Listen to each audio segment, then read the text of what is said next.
Cumprimento a todos os meus irmãos com a paz de Jesus. Seja bem-vindo ao estudo da lição da Escola Sabatina, número 10, Regras de Engajamento. Antes de começar, vamos orar. Pai querido que estás nos céus, aqui estamos na Tua presença, buscando a Tua bênção, buscando comunhão, intimidade contigo, ó Deus. Derrama sobre mim e os meus irmãos o Espírito Santo. Em nome de Jesus pedimos. Amém, Senhor. Regras de engajamento. Em outras palavras, são princípios, são leis criadas por Deus para regerem o grande conflito. Na luta entre o bem e o mal, Deus criou algumas regras, que nós poderemos dizer que são princípios, que podem colocar limites nas ações de Satanás e também colocam limites nas ações de Deus. Deus propôs estas regras. Uma delas, por exemplo, está em Amós, capítulo 3, e o verso 7. Abra sua Bíblia em Amós, capítulo 3, e o verso 7. Aqui nós lemos: certamente o Senhor Jeová não fará coisa alguma sem ter revelado o seu segredo aos seus servos, os profetas. Este é um princípio criado por Deus e que vale para Deus e vale para Satanás. Na guerra entre o bem e o mal, Deus não fará coisa alguma sem primeiro revelar os seus segredos aos seus servos, os profetas. Isso significa que Satanás também não fará coisa alguma sem primeiramente revelar e expor aquilo que ele vai fazer através dos seus agentes satânicos na terra. Meu querido irmão, o verso áureo diz: aquele que pratica o pecado procede do diabo. Está muito claro. Aqueles que vivem na prática voluntária do pecado procedem do diabo, porque o diabo vive pecando desde o princípio. Para isto se manifestou o Filho de Deus, para destruir as obras do diabo. 1 João 3:8. Em 1 Reis, capítulo 18, versos 19 a 40, encontramos uma narrativa impressionante que revela a natureza do conflito cósmico. Na experiência de Elias, no Monte Carmelo, o Senhor expôs os chamados deuses das nações. No entanto, os bastidores dessa história mostram que eles eram muito mais do que meras invenções da imaginação pagã. Por trás dos deuses que as nações pensavam que adoravam, havia algo bem mais profundo. Eram demônios. Moisés disse: ofereceram sacrifícios aos demônios, não a Deus. Sacrificaram a deuses que não conheceram, novos deuses que vieram há pouco, diante dos quais os seus pais não tremeram. Deuteronômio 32:17. Paulo acrescentou: as coisas que eles sacrificam são sacrificadas a demônios e não a Deus. E eu não quero que vocês estejam em comunhão com os demônios, disse Paulo em 1 Coríntios 10:20. Claramente os deuses adorados pelos pagãos eram demônios. Moloque era Satanás, a quem sacrificavam crianças. Mesmo Salomão sacrificou crianças a Moloque, a Satanás. Por trás dos falsos deuses das nações existiam, na verdade, demônios disfarçados. Assim foi naquele tempo e assim é hoje. Significa isso, portanto, que todos os textos bíblicos que se referem à idolatria e aos deuses estrangeiros tratam do conflito cósmico. Assim, podemos compreender melhor o tema do grande conflito. Além disso, essa verdade tem profundas implicações para entender melhor a natureza desse conflito e como ele lança luz sobre o problema do mal. Meu querido irmão, não existe nada novo debaixo do céu. No passado, eles adoravam Satanás, os demônios, através dos deuses, diversos deuses a quem sacrificavam até mesmo as crianças. Hoje, também, aqueles que não seguem a Jesus Cristo estão seguindo a Satanás. Não existe meio termo. Quem comigo não ajunta, espalha. Disse Cristo: quem não é por mim, é contra mim. Aqueles que não adoram a Jesus estão adorando certamente demônios, servindo a deuses da idolatria, deuses modernos. Mas, por trás deles, está Satanás e os seus anjos maus. Meu querido irmão, bendito seja Deus que nos revela o grande conflito, as leis, as regras que regem o grande conflito. E você e eu estamos do lado de Jesus Cristo. Nós estamos ao lado de Jesus nesta batalha entre o bem e o mal. Jesus Cristo é o nosso refúgio, o nosso socorro bem presente. Você e eu, soldados de Jesus Cristo, amados por Deus, odiados por Satanás. Que nos importa? O importante é sermos amados por nosso Deus Pai, por Jesus Cristo, nosso Salvador amado. O importante é termos o Espírito Santo vivendo em nós, fazendo-nos participantes da natureza divina. Aleluia! Na parte de domingo, um anjo atrasado. Na realidade, a melhor tradução aqui seria um anjo resistido. Um anjo resistido, isto está falando de Daniel capítulo 10. Os falsos deuses das nações eram demônios disfarçados. Textos bíblicos apresentam evidências de que os poderes demoníacos, às vezes, estão por trás dos poderes terrestres. Mesmo os anjos de Deus podem enfrentar a oposição das forças do inimigo. Nós lemos na experiência de Daniel, no capítulo 10 do livro de Daniel. Eu convido você para que abra sua Bíblia no capítulo 10 de Daniel e vamos ver então o verso 1 até o verso 14. No ano terceiro de Ciro, rei da Pérsia, foi revelada uma palavra a Daniel, cujo nome se chama Beltesazar, e a palavra é verdadeira e trata de uma guerra prolongada. A guerra prolongada é a guerra descrita no capítulo 11 de Daniel. É a maior visão de Daniel, é a do capítulo 11 e capítulo 12. Essa é a guerra prolongada. E ele, Daniel, entendeu esta palavra e teve entendimento da visão. Verso 2, naqueles dias eu, Daniel, estive triste por 3 semanas completas. Manjar desejável não comi, nem carne nem vinho entraram na minha boca, nem me ungi com unguento, até que se cumpriram as 3 semanas de jejum. E no dia 24 do primeiro mês, eu estava à borda do grande rio Edequel.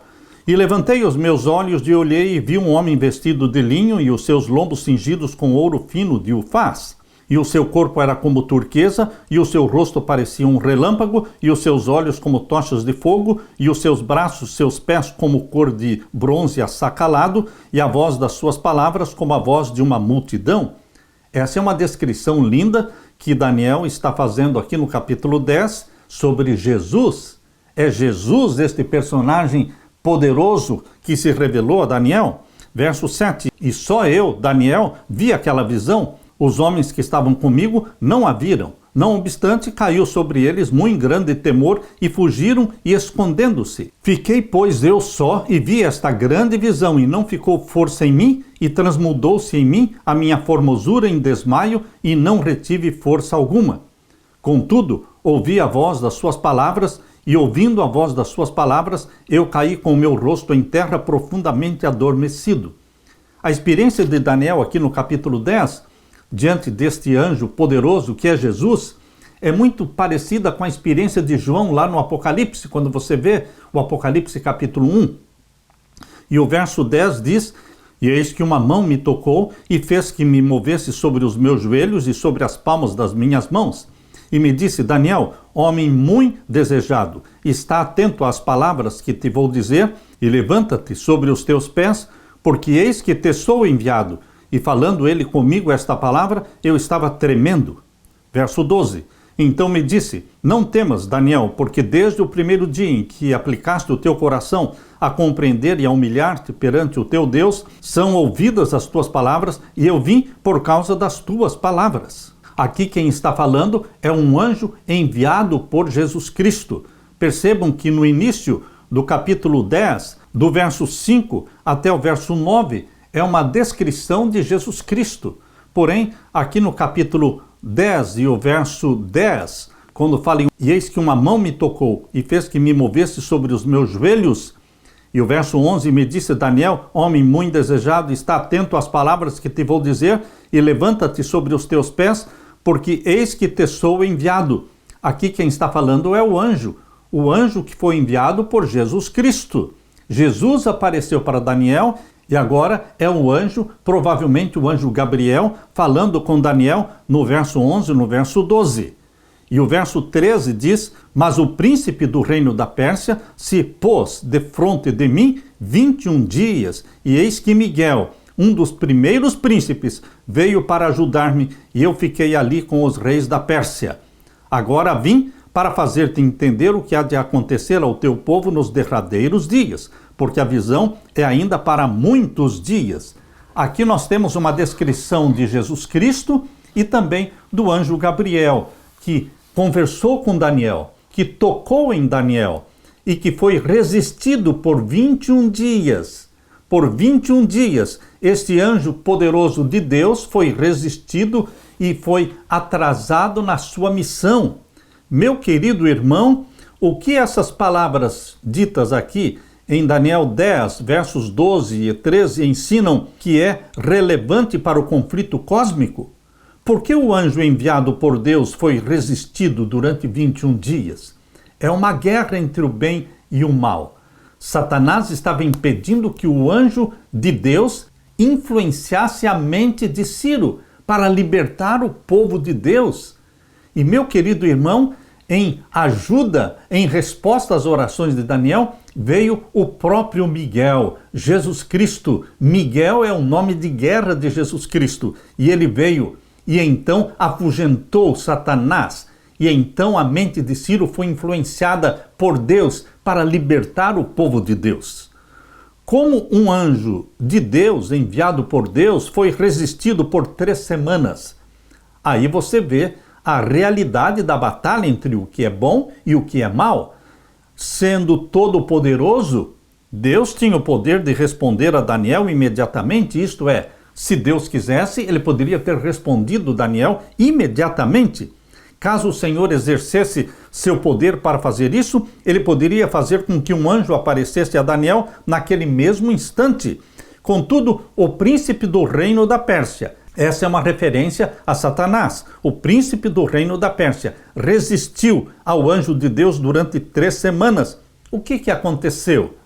Durante 3 semanas, Gabriel se empenhou na luta com os poderes das trevas, procurando conter as influências que estavam agindo na mente de Ciro. Tudo que o céu podia fazer em favor do povo de Deus foi feito. A vitória foi finalmente ganha. As forças do inimigo foram contidas durante toda a vida de Ciro e de seu filho Cambises. Queridos, Jesus Cristo saiu vitorioso. Aliás, Jesus sempre é vitorioso.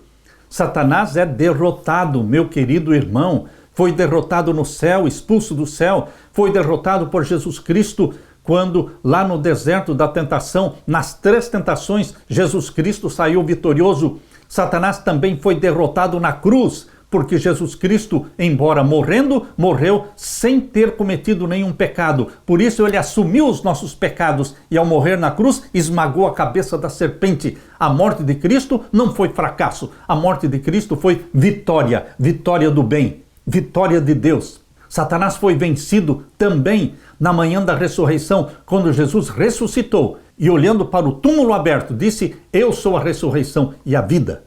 Jesus Cristo é o vitorioso, Satanás é o derrotado. Para que o conflito cósmico possa acontecer, Deus não deve e não pode exercer todo o seu poder. O inimigo precisa receber alguma liberdade e poder autênticos que não podem ser removidos de maneira arbitrária, mas restringidos por alguns parâmetros conhecidos por ambas as partes, cujos detalhes não são revelados.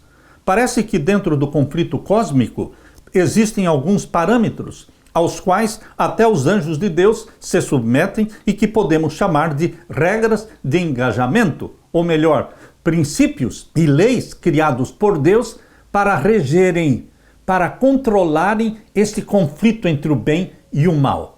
Deus criou leis para si mesmo e também para Satanás, como aquele exemplo que nós demos em Amós capítulo 3 e o verso 7. Deus não fará nada sem primeiramente revelar o que vai fazer. Ele revela para os seus agentes, que são os profetas de Deus. E Satanás não faz nada também sem primeiro revelar o que ele vai fazer aos seus agentes satânicos, os satanistas da terra, Os jesuítas, por exemplo, são satanistas. E também temos outras ordens satânicas, chamadas de sociedades secretas. Estão no mundo a serviço do mal. E Satanás os usa como seus agentes, mas ele tem que revelar o que ele vai fazer.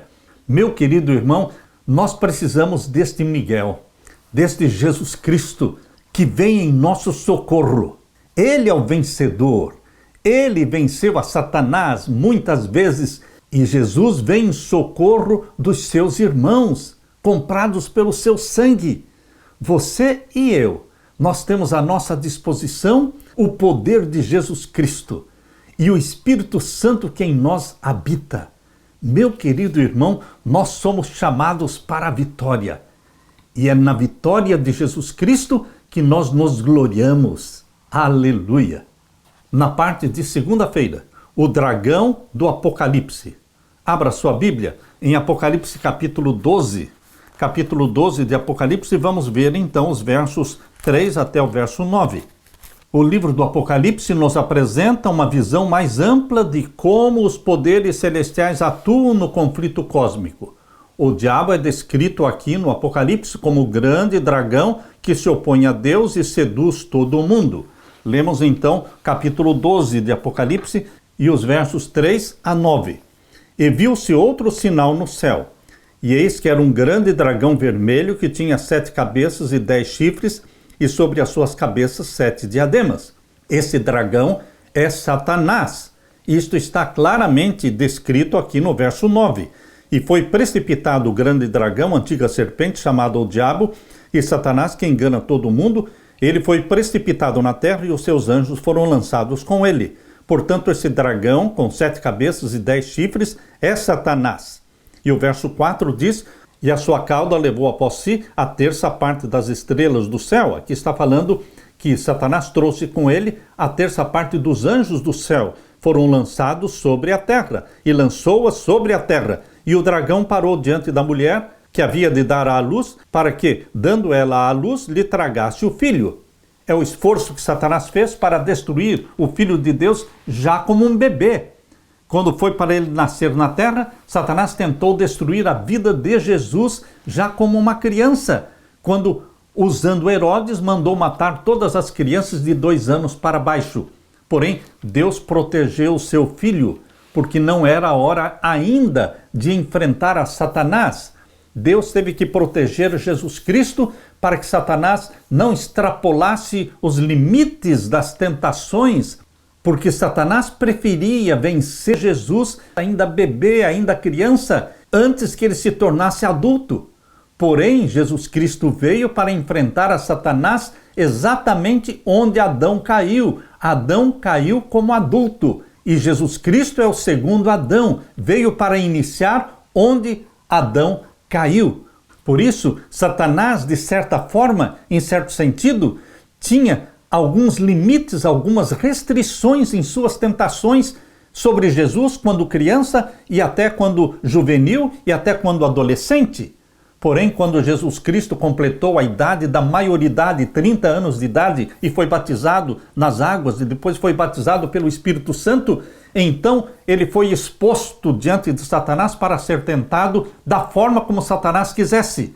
Por isso, Mateus capítulo 4, verso 1 diz que o Espírito Santo conduziu Jesus para o deserto para ser tentado por Satanás. Ou seja, após o batismo do Espírito Santo, Jesus estava preparado.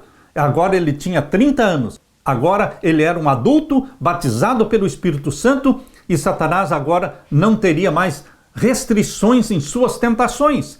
Era como que o pai dizendo para Satanás: eis aí o meu filho, agora você pode tentá-lo de todas as formas. Eis aí o meu filho, tente-o.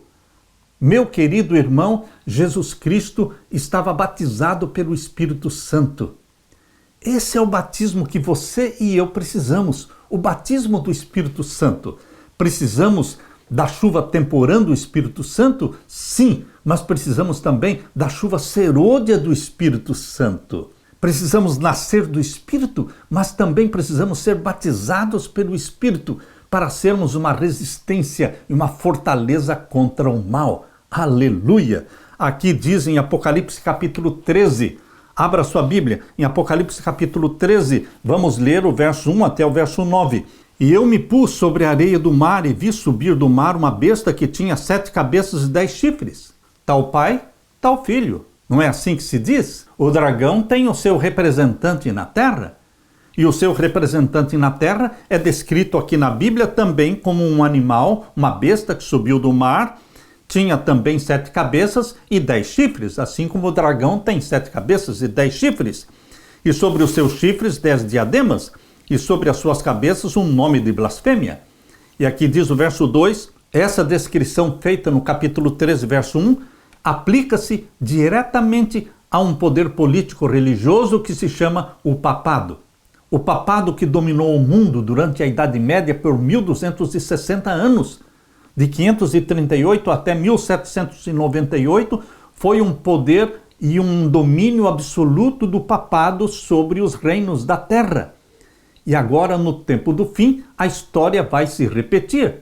Este poder papal, político-religioso, é descrito no verso 2, e a besta que vi era semelhante ao leopardo. O leopardo nos lembra Daniel capítulo 7, onde o leopardo representava o império da Grécia. E também o verso 2 diz, e os seus pés como os de urso. O urso nos lembra o quê? A Medo-Pérsia. E também a sua boca como a de leão. O leão nos lembra também o quê? Babilônia. Portanto, nós vemos aqui no capítulo 13 de Apocalipse, verso 2, uma referência aos animais descritos em Daniel capítulo 7. Babilônia, Medo-Pérsia e Grécia. Meu querido irmão, o papado é um sincretismo religioso, porque ele é formado pela religião de Babilônia, pela religião da Medo-Pérsia, pela religião da Grécia e pela religião de Roma.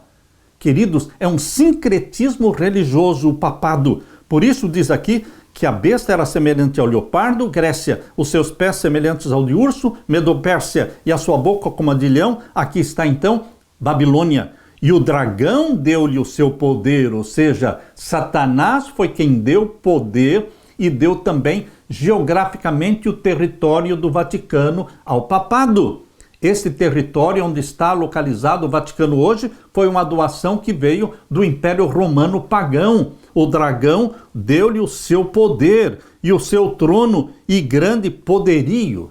A Bíblia está falando de um poder que domina o mundo hoje, um poder político-religioso que está localizado na cidade dos 7 montes. E aqui diz o capítulo 13, verso 3, e vi uma das suas cabeças como que ferida de morte. Isso aconteceu em 1798 com a prisão do Papa Pio VI. Vi uma das suas cabeças como ferida de morte e a sua chaga mortal foi curada. Essa ferida mortal que aconteceu em 1798 começou a ser curada em 1929. Não foi curada em 1929, começou a ser curada. Por quê? Em 1929, através do Tratado de Latrão, foi restaurado o Estado do Vaticano. O Estado do Vaticano foi criado em 1929 e o Papa se tornou rei de Roma. E de 1929 para cá ele está recuperando o seu poder, mas ele quer recuperar a sua supremacia perdida. A supremacia perdida de 3 anos e meio proféticos da Idade Média, o papado quer recuperar esta supremacia perdida agora no tempo do fim. E a supremacia perdida será restaurada agora no tempo do fim, a partir do decreto dominical, da lei dominical. E esta supremacia papal dos últimos dias será de 3 anos e meio, mas não proféticos. Agora serão 3 anos e meio literais, chamados de 42 meses, aqui em Apocalipse 13, verso 5. Por isso diz aqui o capítulo 13, verso 4. E adoraram o dragão que deu à besta o seu poder. Todos os que se submetem à besta do Vaticano, a este poder político-religioso do Vaticano, eles estão se submetendo a Satanás e adoraram o dragão que deu à besta o seu poder e adoraram a besta, dizendo: quem é semelhante à besta? Quem poderá batalhar contra ela? Quem é mais poderoso do que o poder papal hoje? E o verso 5, e foi-lhe dado uma boca para proferir grandes coisas e blasfêmias. Isso aconteceu no passado, vai acontecer hoje no tempo do fim também. E deu-se-lhe poder para continuar por 42 meses. No passado, ele dominou o mundo e perseguiu o povo de Deus por 42 meses proféticos, mas agora, no tempo do fim, serão 42 meses literais, 3 anos e meio literais. Assim como Jesus Cristo teve um ministério terrestre de 3 anos e meio literais, também o papado, agora no tempo do fim, ele quer se personificar como Cristo dominando a terra. Por isso ele vai dominar o mundo por 3 anos e meio literais. Ele segue os passos de Cristo, apresentando-se como o anticristo, porque ele pretende perdoar pecados como Cristo perdoava pecados. Pretende ter uma lei chamada 10 mandamentos, 10 mandamentos que estão no Catecismo Romano, sendo uma contrafação dos 10 mandamentos que estão na Bíblia, de Êxodo capítulo 20. E este anticristo, o poder papal, também aceita ser adorado como Jesus aceitava ser adorado. E ele ousa perdoar pecados como Jesus Cristo perdoava pecados. Meu querido irmão, Jesus Cristo colocou o sábado como o selo do Deus vivo, o sinal de Deus, o sinal de autoridade de Deus. E este anticristo também colocou um selo de autoridade, uma marca chamada marca da besta, que é o domingo. A observância do domingo é um sinal da autoridade papal sobre o mundo. Em muitos aspectos, o papado quer fazer uma contrafação de Jesus Cristo. Por isso, aqui diz o verso 6, e abriu a sua boca em blasfêmias contra Deus, para blasfemar do seu nome, do seu tabernáculo e dos que habitam no céu. O papado quer atacar o tabernáculo de Deus, ou seja, o santuário celestial. É ali no santuário celestial que Jesus ministra a favor do seu povo, como intercessor e advogado nosso. O papado destrói o santuário celestial, colocando a confissão auricular e revestindo o padre de poder de perdoar pecados. Ele está destruindo o ministério de Jesus Cristo, realizado no lugar santo do santuário celestial.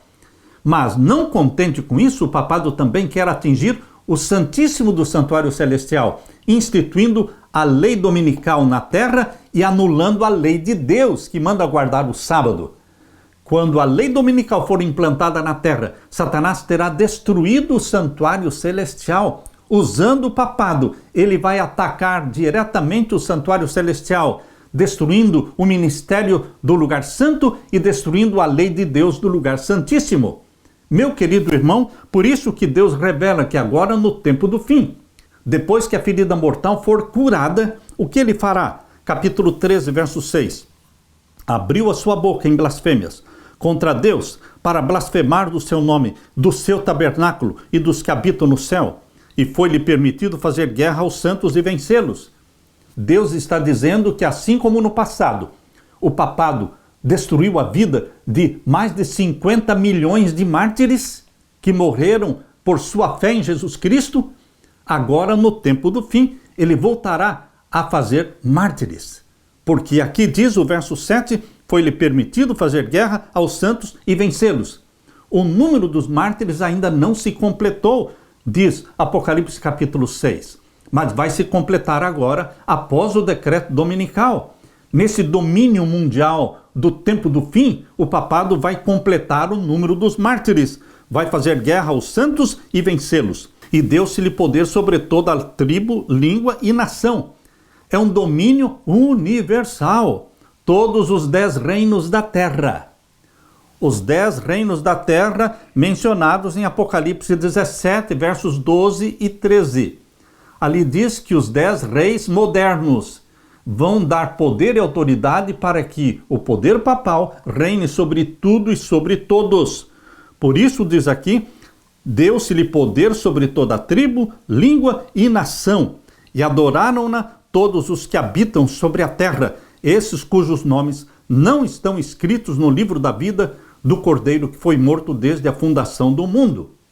Porém, meu querido irmão, no capítulo 14, verso 1 em diante, mostra quem não vai adorar o poder papal, quem não vai dobrar os seus joelhos diante deste poder apóstata. Os 144 mil, eles não se dobram diante do poder papal. E eles pregam a mensagem poderosa chamada aqui em Apocalipse 14, a partir do verso 6 até o verso 13, as 3 mensagens angélicas. Deus tem um povo na terra e Deus tem uma mensagem para ser pregada agora no tempo do fim. E você está sendo convidado, meu querido irmão, para se unir a Jesus Cristo, ser batizado pelo Espírito Santo e pregar esta mensagem de Apocalipse 14, verso 6 ao verso 13, e participar deste movimento na terra, movimento da igreja remanescente. Meu querido irmão, todos os que se unem a Jesus Cristo na pregação das 3 mensagens angélicas, eles são chamados de escolhidos e vitoriosos. Leia comigo Apocalipse 17, verso 14.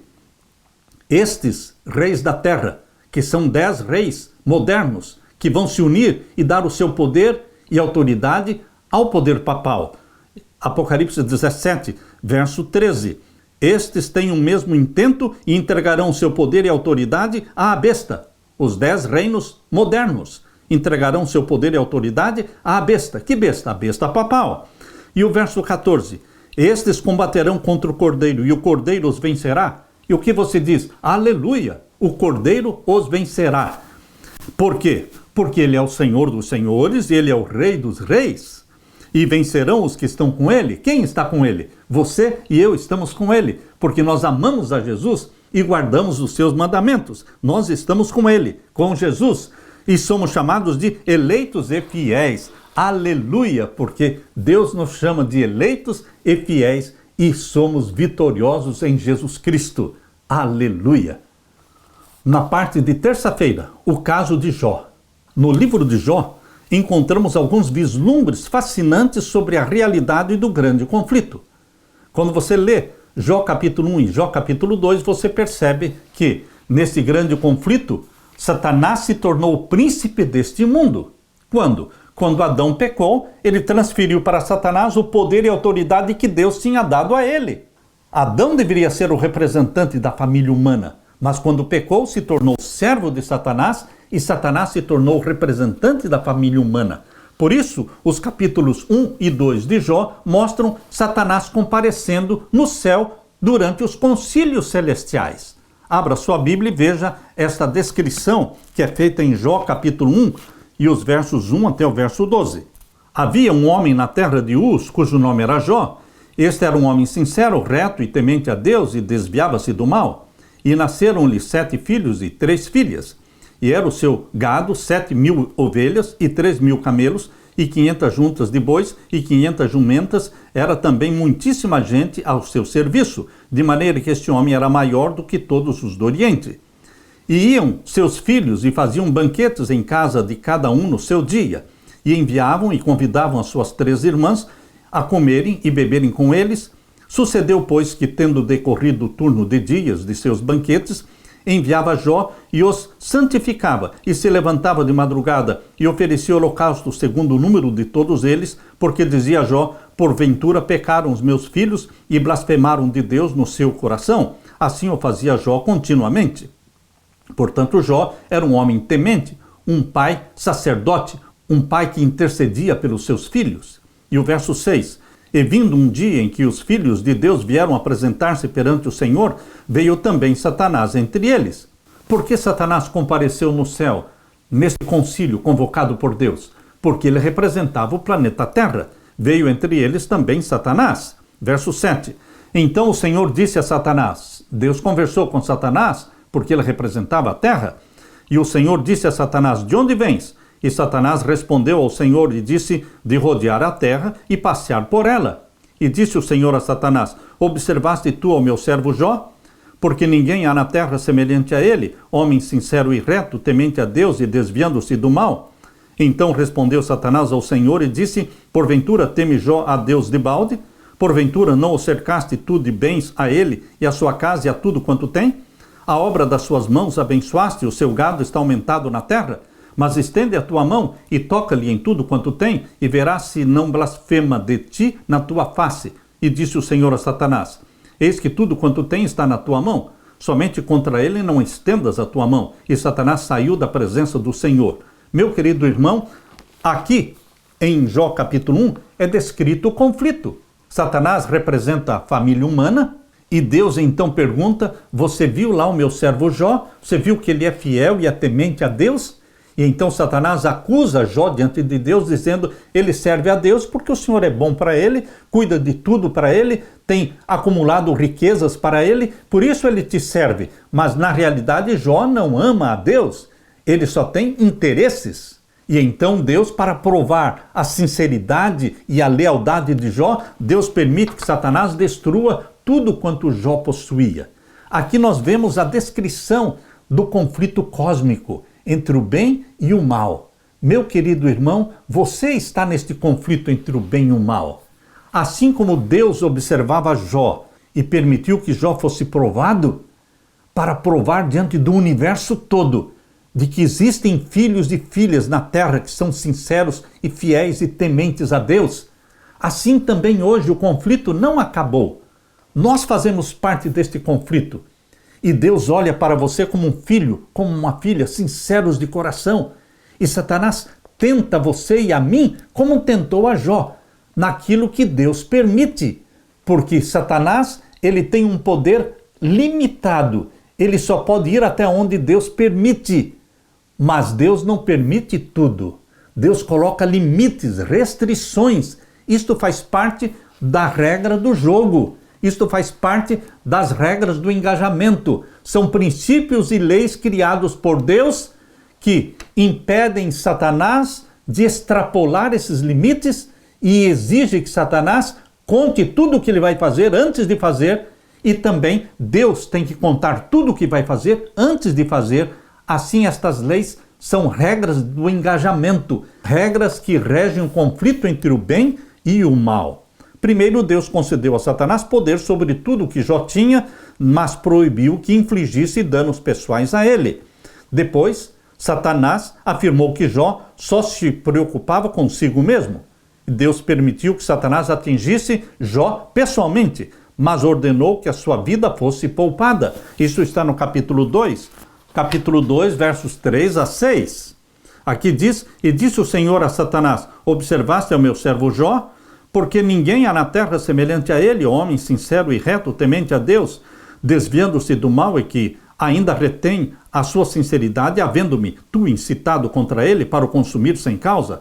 Então Satanás respondeu ao Senhor e disse: pele por pele, e tudo quanto o homem tem dará pela sua vida. Estende, porém, a tua mão e toca-lhe nos ossos e na carne, e verás se não blasfema de ti na tua face. E disse o Senhor a Satanás: eis que ele está na tua mão, poupa, porém, a sua vida. E então saiu Satanás da presença do Senhor. Foi então quando Satanás atingiu a saúde de Jó, e ele se tornou um homem cheio de feridas, feridas da cabeça aos pés. Aqui no capítulo 1, verso 20 e 21, isto é muito importante. O que Jó fez quando perdeu tudo? Capítulo 1 de Jó, verso 20 e 21. Então Jó se levantou e rasgou o seu manto e rapou a sua cabeça e se lançou em terra e adorou. Jó não praguejou, Jó não se rebelou contra Deus, mas ele aqui se lançou em terra e adorou a Deus. Meu querido irmão, a história de Jó está aqui como um exemplo, é uma advertência, é um ensinamento para mim, para você. Quando nós sofremos, quando nós estamos angustiados, quando nós perdemos coisas, quando nós perdemos entes queridos, o que nós devemos fazer? Deveremos nos lançar em terra em tristeza, mas adorar a Deus. Verso 21, e disse Jó: no saí do ventre da minha mãe, no tornarei para lá. O Senhor o deu e o Senhor o tomou. Bendito seja o nome do Senhor. Bendito seja o nome do Senhor, mesmo quando nós não entendemos o porquê daquilo que está acontecendo na nossa vida. Eu e você não precisamos entender por que estamos sofrendo, porque tudo está acontecendo para nós de ruim. Queridos, não precisamos entender, nós precisamos crer. Jó não entendia por que estava acontecendo tudo aquilo para ele, mas ele creu em Deus, ele adorou a Deus, mesmo quando provocado pela própria esposa, porque a própria esposa de Jó foi usada por Satanás. Ele diz aqui, capítulo 2, verso 9, então sua mulher lhe disse: ainda retens a tua sinceridade? Mesmo quando atacado por Satanás e coberto de feridas da cabeça aos pés, ele mantinha sua sinceridade para Deus. Isto foi o que a esposa mesmo falou. Ainda retens a tua sinceridade? Amaldiçoa a Deus e morre. A esposa de Jó foi usada por Satanás para desanimá-lo, mas ele continuou sendo fiel a Deus. Meu querido irmão, no conflito entre o bem e o mal, não podemos entender e não vamos entender muitas coisas que acontecem. Mas Jó é um exemplo para você e para mim. Que Deus tenha misericórdia de nós. Que o Senhor derrame o Espírito Santo sobre mim e sobre você. E que mesmo em meio aos sofrimentos, mesmo não entendendo os porquês e os paraquês, continuemos firmes na nossa decisão de servir a Deus, confiar nele, adorá-lo a despeito de tudo o que acontece. Adorá-lo, porque ele é Deus na nossa vida. Aleluia. Na parte de quarta-feira, o príncipe temporário deste mundo. Eu gostei deste título, o príncipe temporário. Desde que Adão pecou, Satanás se tornou o príncipe deste mundo. Mas isto é temporário. Essa palavra temporário, ela significa 6.000 anos de pecado. Desde que Adão pecou até Cristo, são 4.000 anos de pecado. De Cristo para cá, são mais 2.000 anos de pecado. São 6.000 anos de pecado. Este período chamado de domínio temporário de Satanás como príncipe deste mundo. Lembre-se, meu irmão, que esses 6.000 anos ou vão se completar no ano 27, ou vão se completar no ano 31. De qualquer forma, meu querido irmão, minha querida irmã, nós estamos no finalzinho do tempo do fim. Os 6.000 anos de pecado em que Satanás tem um domínio temporário como príncipe deste mundo está expirando tempo. Jesus Cristo está para se levantar. Miguel, grande príncipe, como diz em Daniel capítulo 12, verso 1, Miguel, grande príncipe, se levantará a favor do seu povo, para libertar o seu povo. Aleluia! No conflito cósmico, Satanás e seus aliados recebem temporariamente poder de atuação significativo que é limitado por alguns tipos de regras de engajamento, ou seja, princípios que regem o conflito. Essas regras limitam não apenas as ações dos inimigos, ou seja, do diabo e os seus aliados, mas também a ação de Deus para eliminar ou reduzir o mal que temporariamente está sob jurisdição do inimigo. O Senhor não quebrará suas promessas, pois ele está em harmonia com as regras do jogo, o que concede algum domínio limitado e um domínio temporário para Satanás. Por isso, ele, Deus, limita moralmente o seu próprio curso de ação no futuro, sem com isso diminuir seu poder e autoridade.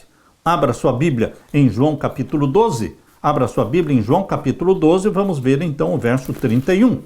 Agora é o juízo deste mundo. Agora será expulso o príncipe deste mundo. Quando será expulso o príncipe deste mundo? Quando terminar o juízo celestial. Quando Jesus Cristo lançar um incensário sobre a terra, como diz em Apocalipse 8, verso 5, ele lança o incensário sobre a terra e diz, está feito, está terminado. A porta da graça vai ser fechada. E então virão as últimas calamidades sobre a terra. As tragédias anunciadas nas 7 trombetas e, finalmente, as tragédias anunciadas nas 7 pragas. E então virá o fim, a volta de Jesus. Por isso diz, agora é o juízo deste mundo, ou seja, nós estamos vivendo no tempo do juízo. O juízo começou em 1844 com os mortos e vai passar para o caso dos vivos quando for aprovada a lei dominical. Agora estamos vivendo no tempo do juízo, primeiro dos mortos e depois dos vivos. Por isso diz o capítulo 12, verso 31, agora é o juízo deste mundo, é o juízo investigativo. Agora será expulso o príncipe deste mundo. Quando? Quando terminar o juízo. Satanás será expulso como príncipe deste mundo. Por quê? Quando expirarem os 6.000 anos de pecado, Jesus Cristo volta e arrebata o seu povo para o céu, para os 1.000 anos. O 7º milênio são os 1.000 anos que o povo de Deus viverá no céu. Aleluia! Aleluia! Apocalipse 20 está falando do 7º milênio. Os 1.000 anos que ressuscitarem na primeira ressurreição, isso está em Apocalipse 20, verso 6, Bem-aventurado aquele que tem parte na primeira ressurreição, porque viverão e reinarão com Cristo os 1000 anos no céu. E no final dos 1000 anos, todos nós desceremos com a cidade santa do céu, e os ímpios serão ressuscitados, e vão cercar a cidade santa que desceu do céu. Apocalipse 20 descreve, versos 9, 10 e 11, descreve a descida da Nova Jerusalém para a terra, e então Satanás cercando com os ímpios, cercando a cidade santa, mas descerá fogo do céu, Apocalipse 20, verso 10, descerá fogo do céu e os consumirá, eles se tornarão cinzas. Deus cria um novo céu e uma nova terra. Meu querido irmão, o príncipe deste mundo será expulso. O domínio temporário de Satanás como príncipe do mundo expirará quando se completarem os 6.000 anos de pecado e Cristo arrebata o seu povo para o milênio celestial. Aleluia! Leia comigo também João capítulo 14 e o verso 30. Já não falarei muito convosco, porque se aproxima o príncipe deste mundo, e ele nada tem em mim. Jesus Cristo dizia, Satanás é o príncipe deste mundo, temporariamente. Mas ele se aproxima de mim, mas ele não tem nada em mim, porque eu não tenho pecado. Eu não nasci em pecado. Jesus Cristo, ao nascer, era santo como Adão antes do pecado. Moral e espiritualmente, Jesus era santo como Adão antes do pecado. Porém, fisicamente, o corpo físico de Jesus Cristo, ele trazia as consequências dos 4.000 anos de pecado. Por isso, fisicamente, Jesus sentia dor, cansaço, fome, sede. Mas espiritualmente, moralmente, Jesus era santo como Adão antes do pecado. Quem diz isso? Lucas capítulo 1, abra sua Bíblia. Lucas capítulo 1, nós lemos o verso 35. Deixe que a Bíblia esclareça as dúvidas. Lucas 1, 35. E respondendo o anjo, disse-lhe, descerá sobre ti o Espírito Santo, e a virtude do Altíssimo te cobrirá com a sua sombra, pelo que também o santo que de ti há de nascer. Jesus nasceu pecador? Não. Jesus nasceu santo. O único que nasceu santo. O único foi gerado pelo Espírito Santo já no ventre materno. Aleluia! O santo que de ti há de nascer será chamado Filho de Deus. Jesus é o único ser que já nasceu como Filho de Deus, porque já foi gerado pelo Espírito Santo no ventre materno. Eu e você não nascemos como filhos de Deus no ventre materno. Nós nascemos com uma natureza pecaminosa, muito parecida, semelhante à de Satanás. Mas quando abraçamos a Jesus como nosso Salvador, então somos gerados pelo Espírito Santo, nascemos da água e do Espírito. Sim, quando você e eu nascemos da água e do Espírito, então nos tornamos filhos e filhas de Deus, gerados também pelo Espírito Santo. Meu querido irmão, aqueles que são gerados pelo Espírito Santo são filhos de Deus. E o príncipe deste mundo não tem poder sobre filhos e filhas de Deus gerados pelo Espírito Santo. Aleluia! E também Lucas capítulo 4 e o verso 6. Aqui lemos a história que Lucas está narrando da tentação de Jesus, assim como Mateus 4 relata a tentação no deserto, Lucas capítulo 4 também relata a tentação no deserto. Só que aqui em Lucas capítulo 4 tem mais detalhes sobre a tentação. Aqui no capítulo 4 e o verso 5 diz, e o diabo levando-o a um alto monte mostrou-lhe num momento de tempo todos os reinos do mundo. E disse-lhe o diabo, dar-te-ei a ti este poder e a sua glória, porque a mim me foi entregue. Quem deu a Satanás este poder? Adão quando pecou? A mim me foi entregue e dou a quem quero. Porquanto, se tu me adorares, tudo será teu. Jesus Cristo disse o quê? Vai-te, Satanás, porque está escrito, adorarás ao Senhor teu Deus e só a ele servirás. Queridos, Satanás foi um poder derrotado por Jesus Cristo. A vitória de Jesus Cristo foi possível porque ele estava revestido do Espírito Santo. Filhos de Deus são revestidos do Espírito Santo. E quando somos gerados e batizados pelo Espírito Santo, meu querido irmão, nos tornamos uma fortaleza.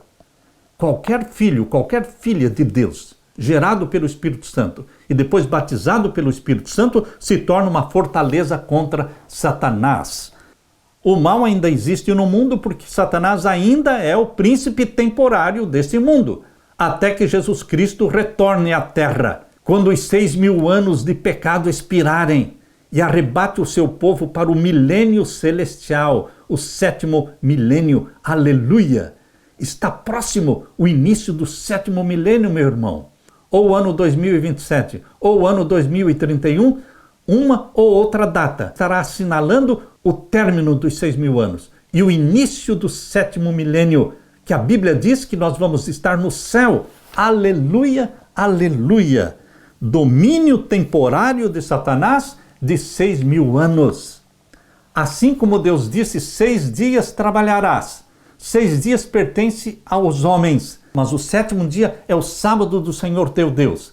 Então, queridos irmãos, a semana literal de 7 dias da semana da criação, além de relatar a semana da criação, também representa um período profético de 7.000 anos. São 6.000 anos de pecado e o 7º milênio pertence a Deus. Existe o sábado semanal, que é o 7º dia da semana, que pertence a Deus. Existe o sábado anual, que era o 7º ano de cada ciclo de 7 anos. O 7º ano não deveriam plantar, porque viveriam e comeriam daquilo que a terra produzisse. Era o sábado anual, o 7º ano. Mas a Bíblia também fala do sábado milenial, que é o 7º milênio. Jesus Cristo está para voltar, meu irmão. Não sabemos o dia e a hora, mas o milênio nós sabemos. O milênio nós sabemos. Jesus Cristo voltará em breve para buscar você e a mim. Seremos arrebatados para vivermos para sempre com Jesus. E o que você diz? Aleluia! Bendito seja Deus. Na parte de quinta-feira, limites e regras.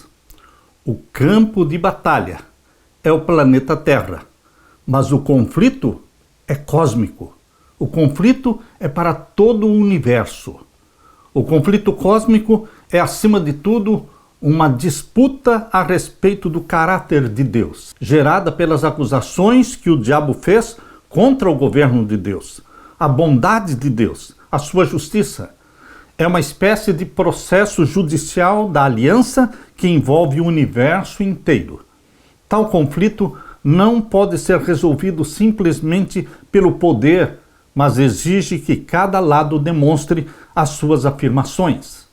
Quando são apresentadas alegações graves contra alguém que está no poder, a melhor e talvez a única maneira de responder a essas acusações é permitir que seja feita uma investigação independente, imparcial e aberta.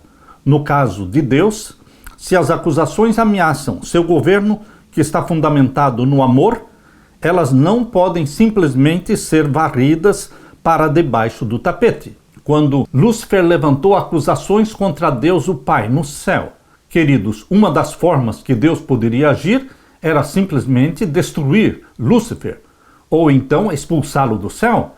Foi o que aconteceu. Lúcifer e 1/3 dos anjos foram expulsos do céu, mas não foi resolvido o problema do pecado. Não foram respondidas as acusações feitas por Satanás contra Deus. E então Deus criou a família humana. Aqui, na família humana, está sendo dada uma resposta às acusações de Satanás contra o governo de Deus. 6.000 anos de pecado foram planejados por Deus para responder diante do universo inteiro às acusações contra o caráter de Deus, pois ele foi acusado de ser tirano, ruim, arbitrário, insensível, intolerante, e então todas estas acusações satânicas estão sendo respondidas pelos filhos e filhas de Deus que vivem aqui na terra, mas principalmente pelo Filho unigênito de Deus, Jesus Cristo, que veio à terra não só para salvar a humanidade. Ele salvou a humanidade, mas a primeira razão da encarnação de Jesus foi para mostrar aqui, para a família humana e para todos os mundos criados por Deus e para todos os anjos que permaneceram leais a Deus, mostrar quem é o Pai, que tipo de caráter o Deus Pai possui. Queridos, em Jesus Cristo ficou provado que Deus é amor, que Deus é misericórdia, que Deus é bondade, que Deus dá uma segunda, uma terceira chances para aqueles que querem se reconciliar com Ele. Vamos ler Marcos, abra sua Bíblia, no Evangelho de Marcos, capítulo 6. Marcos, capítulo 6, vamos ver então o versos 5 e 6. E não podia fazer ali obras maravilhosas, somente curou alguns poucos enfermos, impondo-lhes as mãos. E estava admirado da incredulidade deles e percorreu as aldeias vizinhas ensinando. E agora leia também o capítulo 9. Capítulo 9, vamos ver o verso 29. E disse-lhes: esta casta não pode sair com coisa alguma, a não ser com jejum e oração. Até mesmo a ação divina pode estar totalmente relacionada com fatores como fé e oração. Deus criou um sistema chamado oração. É a comunicação entre você e Deus. Nós nos comunicamos com o céu através da oração, nós abrimos o nosso coração diante de Deus, nós confessamos os nossos pecados, nós buscamos a ajuda do céu, tudo isso através da oração. A oração funciona. A oração é o maior e mais poderoso instrumento colocado por Deus em nossas mãos, está à nossa disposição. Podemos usar a oração quantas vezes por dia precisarmos. Podemos usar a oração em toda e qualquer circunstância. Deus depende da nossa oração para agir na terra. Através da oração, você e eu abrimos canais entre o céu e a terra. Quando você quer ganhar uma alma para Jesus e a pessoa é incrédula, a pessoa é ateia, a pessoa não quer saber de Deus, você pode abrir um canal entre o céu e aquela pessoa, e o Espírito Santo vai agir naquela pessoa em resposta à sua oração. Esse instrumento poderoso que se chama oração está à sua disposição. Em ambas as histórias que lemos aqui, em Marcos capítulo 6, versos 5 e 6, e Marcos capítulo 9, verso 29, parecem estar em vigor alguns limites ou regras de engajamento relacionadas com elementos como fé e oração. Por que Jesus Cristo não realizou milagres ali na sua cidade onde ele cresceu, Nazaré? Porque havia incredulidade. Nós precisamos exercer fé, nós precisamos orar. Deus age através das nossas orações. Lembra-se quando Jesus disse: a seara está madura, mas onde estão os ceifeiros? Orem a Deus para que mande mais ceifeiros. Orem a Deus para que mande mais ceifeiros. Ou seja, nós precisamos orar para que Deus envie mais missionários, mais pessoas para acolher as almas que estão sedentas da salvação. E se nós não orarmos? Deus propôs agir na terra através dos seus filhos e das suas filhas. Quando Deus quer salvar uma pessoa, Deus convence você de ir até aquela casa, bater na porta, oferecer o estudo da Bíblia e fazer regularmente, semanalmente, o estudo da Bíblia na casa daquela pessoa para salvar. Deus poderia salvar aquela pessoa sem você, sem mim, sem qualquer outra ajuda? Poderia, mas ele estaria quebrando uma lei, a lei do engajamento, ou seja, ele estabeleceu a lei de que ele não agiria direta e pessoalmente na terra, a não ser através de homens e mulheres, remidos pelo sangue de Jesus Cristo, filhos e filhas de Deus. Eles seriam os canais, os instrumentos de Deus. Por isso Deus nos convence, o Espírito Santo nos convence, nos impulsiona, nos conduz para fazer isso, para fazer aquilo, para falar com esta pessoa, para falar com a outra. Meus queridos, Deus trabalha através dos seus agentes na terra. Satanás da mesma forma. Ele não pode matar uma pessoa. Ele precisa convencer, ele precisa se infiltrar na mente de alguém e comandar esta pessoa para que atire, para que tire a vida da outra. Por exemplo, um assassino que entra numa escola e começa a atirar e matar as pessoas, ele está sob o efeito satânico, ele está com a sua mente dominada por Satanás. Satanás poderia muito bem entrar na escola e matar quem ele quisesse, mas ele não pode. Existe uma lei, existe uma regra no jogo. Por isso ele tem que convencer alguém, um viciado, um drogado, um satanista, alguém que esteja sob o seu poder, para fazer a chacina, a matança. Queridos, Deus também quer salvar as cidades, mas Ele precisa de você e de mim. Nós precisamos responder aos apelos do Espírito Santo e irmos às pessoas, aproximarmos-nos das pessoas que queremos salvar. Deus salva pessoas através de pessoas ungidas pelo Espírito Santo. Tanto Deus como Satanás precisam agir através dos seus agentes, não diretamente, mas pelos seus agentes. As sociedades secretas, os jesuítas, todos eles são agentes de Satanás na terra, cumprindo com os planos e projetos de Satanás de tornar a terra um caos para estabelecer uma nova ordem mundial. Primeiro eles têm que causar a desordem, eles querem diminuir a população e eles criam sistemas como estas pandemias, como as guerras, como a fome, uma fome intencional. Mas eles estão agindo sob o controle de Satanás para cumprir os projetos demoníacos. Mas, queridos, Deus também tem o seu remanescente na terra. Deus também tem homens e mulheres ungidos pelo Espírito Santo, que vão aqui, vão ali, eles estão a serviço do céu. Eles estão cumprindo com a ordem de Jesus: ide a todo mundo, pregai o evangelho, batizando, ensinando todas as coisas. E eis que eu estou com vocês até o fim do mundo.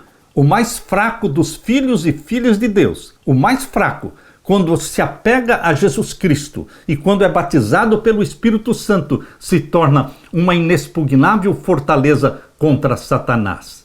Que Deus derrame sobre você, meu irmão, o Espírito Santo. Deixe-se usar por Deus na preparação do caminho para a segunda vinda de Jesus, preparando um povo para a segunda vinda de Jesus.